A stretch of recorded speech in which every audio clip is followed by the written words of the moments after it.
padroeira de um povo a lutar,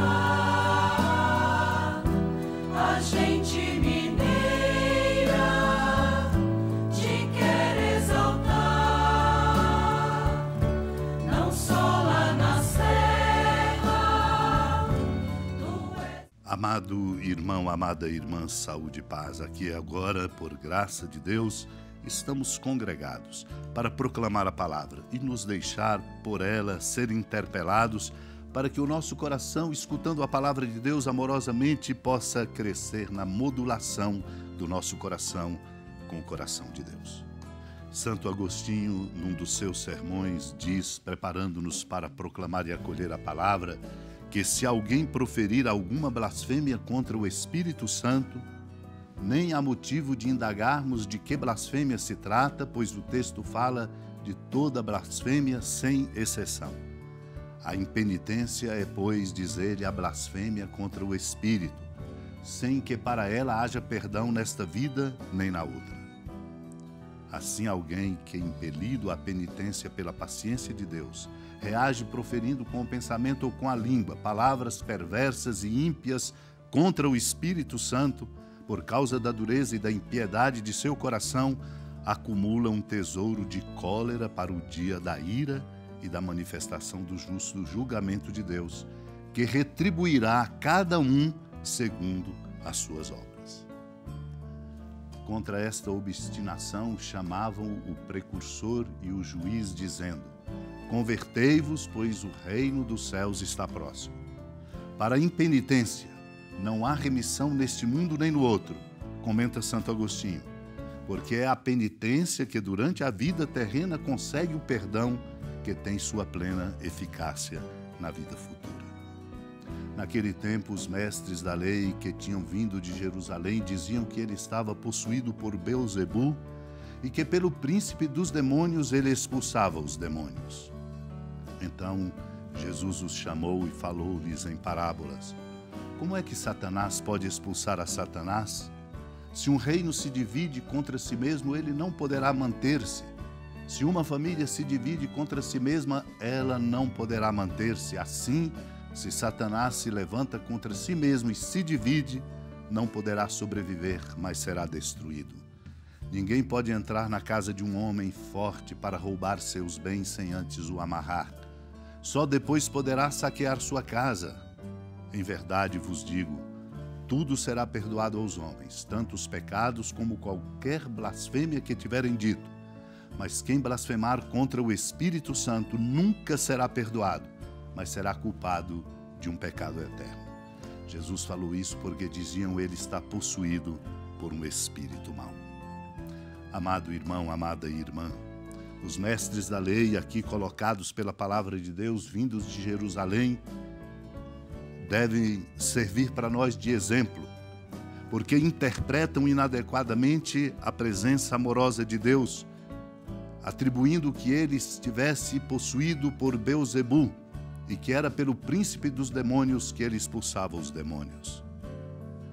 Por isso Jesus faz com eles um raciocínio para mostrar a claridade da força da sua presença amorosa de Deus. Chama-os, pois, e fala-lhes em parábola, perguntando: como é que Satanás pode expulsar a Satanás? Se ele, Jesus, expulsa Satanás, portanto o destrói, como é que ele o faz por Satanás? E por isso ele diz: um reino dividido contra si mesmo não poderá manter-se, assim como uma família dividida não poderá manter-se. Se Satanás se levanta contra si mesmo, se divide, não poderá sobreviver, será destruído. Ninguém pode entrar, diz o Senhor, na casa de um homem forte para roubar seus bens, sem antes o amarrar. Para exatamente dizer, há uma liberdade que nós temos que construir na força do Espírito, porque aquele que rouba saqueará a casa depois de imobilizar aquele que é o dono da casa e é forte. Por isso o Senhor nos adverte, temos que cuidar, tudo será perdoado. Pecados, blasfêmias proferidas, mas quem blasfemar contra o Espírito Santo nunca será perdoado. Exatamente isso significa fechar-se ao amor de Deus. Não buscar abrir-se à ação do Espírito que nos converte. Viver a impenitência, pois é a blasfêmia contra o Espírito uma grande impenitência. Portanto, um fechamento total ao amor e à ação de Deus em nós. Perdemos o rumo, perdemos nossa identidade. Nunca teremos a força de ser o que devemos. Por isso, a blasfêmia contra o Espírito Santo, sem que para ela haja perdão nesta e noutra vida, deve nos fazer prestar atenção e abrir-nos à ação do Espírito.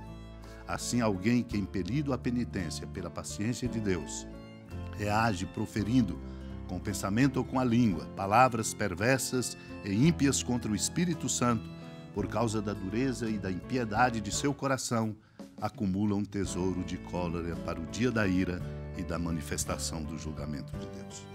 Vamos suplicar a Deus a graça de abrir-nos à ação do Espírito que Ele nos envia, nosso Mestre de santidade, aquele que nos conduz.